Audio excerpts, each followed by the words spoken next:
ಈ ದಿನ ನಮ್ಮ ಮುಲ್ಬಾಲ್ ತಾಲೂಕಿನ ತಾಲೂಕ್ ಕಚೇರಿಯ ಇಒ ಕಚೇರಿ ಹತ್ರ ನಮ್ಮ ದಲಿತ ನಾಯಕರು ಆದಂತ ನಮ್ಮ ಮೆಕ್ಯಾನಿಕ್ ಸಿರಣ್ಣವರಾಗಿರ್ಬೋದು, ನಮ್ಮ ವಿಜಯಣ್ಣವರಾಗಿರ್ಬೋದು, ನಮ್ಮ ಕೀಲೋಳಿ ಸತೀಶಣ್ಣ ಆಗಿರ್ಬೋದು, ಕಿಟ್ಟಣ್ಣ, ಜಯಪ್ಪಣ್ಣವರು, ನಮ್ಮ ಶ್ರೀನಿವಾಸ್ ಬಾಬಣ್ಣವರು, ನಮ್ಮ ಜಗದೀಶ್ ಅಣ್ಣವರು, ಗಾಯಕರು ನಿರಂತರವಾದಂತಹ ಒಂದು ಹೋರಾಟನ ಇವತ್ತು 8ನೇ ದಿನಕ್ಕೆ ಕಾಲಿಟ್ಟಿದ್ದಾರೆ. ಈ ಒಂದು ಹೋರಾಟದ ಉದ್ದೇಶ ಏನು ಅಂತೇಳಿ ಈ ಒಂದು ತಾಲೂಕಿಗೆ ಎಲ್ಲ ಡಿಸ್ಟ್ರಿಕ್ಟ್ ವರ್ಗೂನು ಎಲ್ಲರಿಗೂ ಗೊತ್ತಿರ್ತಕ್ಕಂಥ ವಿಷಯ.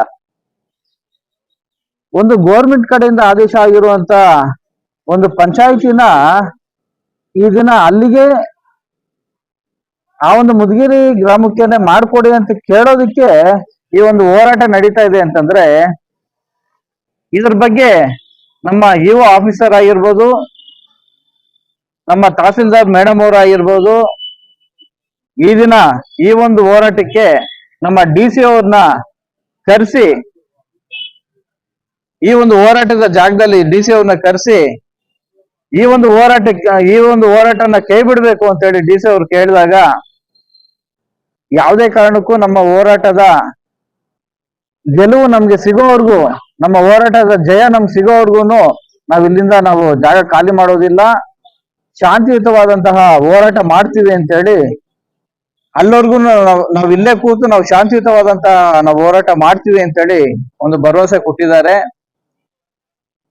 ನಾವು ಮೊನ್ನೆ ಒಂದು 2 ದಿನಗಳ ಹಿಂದೆ ಈ ಒಂದು ಹೋರಾಟಕ್ಕೆ ಬರೀ ಹೋರಾಟ ಅಂತಂದ್ರೆ 3 ದಿನ 3 ಹೊತ್ತುನು ಊಟ ಮಾಡ್ಕೊಂಡು ತಿಂತಾ ಇರ್ತಿರಲ್ಲ, ತಿನ್ಕೊಂಡಿರಿ ಅನ್ನೋ ಒಂದು ಮಾತು ನನ್ನ ಕಿವಿಗೆ ಬಿದ್ದಾಗ, ಒಂದು ಆಫೀಸರ್ ಈ ಮಾತನ್ನ ಹೇಳಿದಾಗ ನನಗೆ ತುಂಬಾ ನೋವಾಯ್ತು.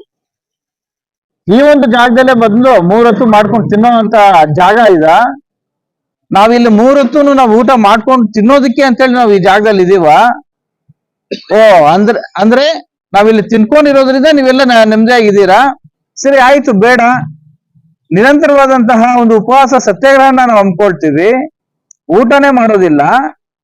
ಹಾಗೆ ನಿಮ್ಮ ಮನಸ್ಸಿಗೆ ಏನ್ ತೋಚುತ್ತೆ ನೋಡೋಣ ಅಂತ ಹೇಳಿ ಆ ದಿನ ನಾನು ಎಲ್ಲ ಹಿರಿಯರ ಹತ್ರ ಮಾತಾಡಿದಾಗ, ಈ ದಿನ ಸೋಮವಾರ 17ನೇ ತಾರೀಕು ಮಧ್ಯಾಹ್ನ 2 ಗಂಟೆ ಅಷ್ಟೊತ್ತಿಗೆಲ್ಲನೂ ನಮಗೆ ನಮ್ಮ ಮುದಗಿರಿ ಪಂಚಾಯತಿಗೆ ಮುದಗಿರಿ ಗ್ರಾಮಕ್ಕೆ ನಮ್ಮ ಪಂಚಾಯತಿನ ವರ್ಗಾವಣೆ ಮಾಡ್ಲಿಲ್ಲ ಅಂತಂದ್ರೆ 3 ಗಂಟೆ ಸರಿಯಾಗಿ ನಾವು ಈ ಒಂದು ಉಪವಾಸ ಸತ್ಯಾಗ್ರಹನ ನಾವು ಮಾಡ್ತೀವಿ ಅಂತೇಳಿ ನಾವು ಸಂದೇಶ ಕೊಟ್ಟಾದ್ಮೇಲೆ ನಿನ್ನೆ ಪಂಜಿನ ಮೆರವಣಿಗೆ ಇಡೀ ತಾಲೂಕಲ್ಲಿ ನಗರದಲ್ಲೆಲ್ಲಾನು ಒಂದು ಪಂಜಿನ ಮೆರವಣಿಗೆ ಮಾಡಿದಾದ್ಮೇಲೆ ಎಲ್ಲ ಅಧಿಕಾರಿಗಳಿಗೂ ಈ ಒಂದು ಹೋರಾಟದ ಬಿಸಿ ಮುಟ್ಟಿದೆ ಅಂತೇಳಿ ನಮ್ಗೆ ಇವತ್ತು ಅನಿಸ್ತಾ ಇದೆ.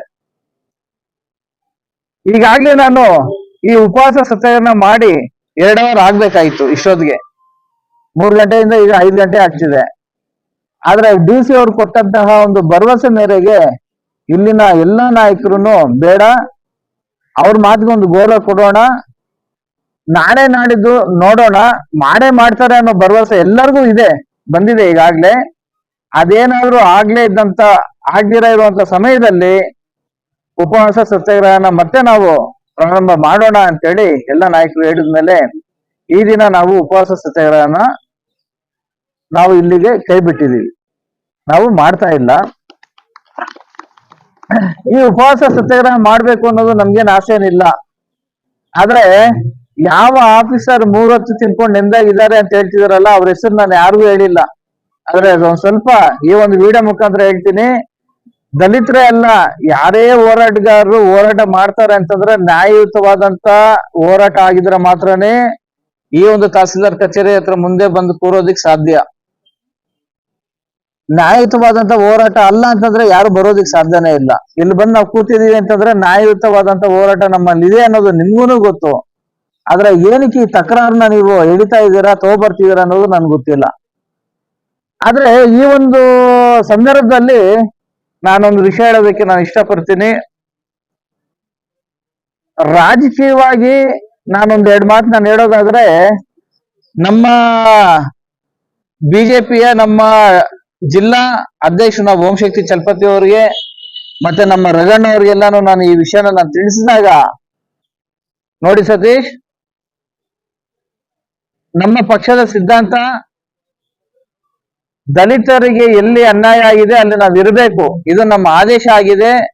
ಅಲ್ಲೋಗಿ ನಾವು ಕೂರ್ಬೇಕು, ಅವ್ರ ಜೊತೆಗೆ ನಿರಂತರವಾದಂತ ಹೋರಾಟದಲ್ಲಿ ನಾವು ಭಾಗವಹಿಸ್ಬೇಕು ಅಂತೇಳಿ ನಮ್ ಕರೆ ಕೊಟ್ಟಾಗ ನಮ್ಗೆ ಇನ್ನೊಂದಷ್ಟು ನಮ್ಗೆ ಆನೆ ಬಲ ಸಿಕ್ಕಂತಾಯ್ತು ನನಗೆ. ಸೊ ಹಾಗಾಗಿ ನಾನು ಎಲ್ಲರಿಗೂ ನಾನು ಹೇಳುವಂಥದ್ದು, ಇಲ್ಲಿ ದಲಿತ ಅಂತಂದ್ರೆ, OBC ಅಂತಂದ್ರೆ, ಜನರಲ್ ಅಂತಂದ್ರೆ, ಆಚಾರ್ಯ ಅಂತಂದ್ರೆ, ಬ್ರಾಹ್ಮಣ ಅಂತಂದ್ರೆ ಪ್ರತಿಯೊಬ್ಬರು ಒಂದೇ, ಅದು ಹಿಂದೂ. ನಾವೆಲ್ಲ ಹಿಂದೂ, ನಾವೆಲ್ಲ ಒಂದು. ಇವತ್ತಿನ ದಿನ ಶುಚಿಯಾಗಿ ಇಲ್ದಿರ, ನೀಟ್ನೆಸ್ ಇಲ್ದಿರ ಒಬ್ಬ ಬ್ರಾಹ್ಮಣ ಒಂದು ಗ್ಲಾಸ್ ಅಲ್ಲಿ ನೀರು ಕೊಟ್ಟರು ಸಹ ನಾವು ಕುಡಿಯೋದಿಲ್ಲ. ನಮಗೆ ಬೇಕಾಗಿರೋದು ಜಾತಿ ಅಲ್ಲ, ನಮಗ್ ಬೇಕಾಗಿರೋದು ಕ್ಲೀನ್ನೆಸ್. ನಮ್ಗೆ ನೀಟ್ನೆಸ್ ಅನ್ನೋದು ಇತ್ತು ಅಂತಂದ್ರೆ ದಲಿತರ ಮನೆಯಲ್ಲಿ ಊಟ ಮಾಡೋಕ್ಕೂ ನಾವು ಸದಾ ಸಿದ್ಧ, ನಮ್ಮ ಮನೆಯಲ್ಲಿ ಅವ್ರು ಊಟ ಮಾಡೋಕ್ಕೂ ಸದಾ ಸಿದ್ಧ. ಇಲ್ಲಿ ಮಾನವೀಯತೆ ಮುಖ್ಯ. ಹಾಗಾಗಿ ಈ ಒಂದು ಸಂದರ್ಭದಲ್ಲಿ ನಾನು ಹೇಳೋದಕ್ಕೆ ನಾನು ಪಡ್ತೀನಿ, ಯಾವುದೇ ವಿಷಯದಲ್ಲಾಗಿರ್ಬೋದು, ನಾವೆಲ್ಲ ಹಿಂದೂ, ನಾವೆಲ್ಲ ಒಂದು, ಯಾವುದೇ ದಲಿತ ಇಲ್ಲ, ಯಾವುದೇ ಬೇರೆ ಜಾತಿನೂ ಇಲ್ಲ, ನಾವೆಲ್ಲ ಒಗ್ಗಟ್ಟಾಗೆ ನಾವು ಜೊತೆಗಿರ್ತೀವಿ ಅಂತ ಹೇಳಿ ಈ ಒಂದು ಸಂದರ್ಭದಲ್ಲಿ ನಾನು ಹೇಳ್ತಾ ಇದ್ದೀನಿ.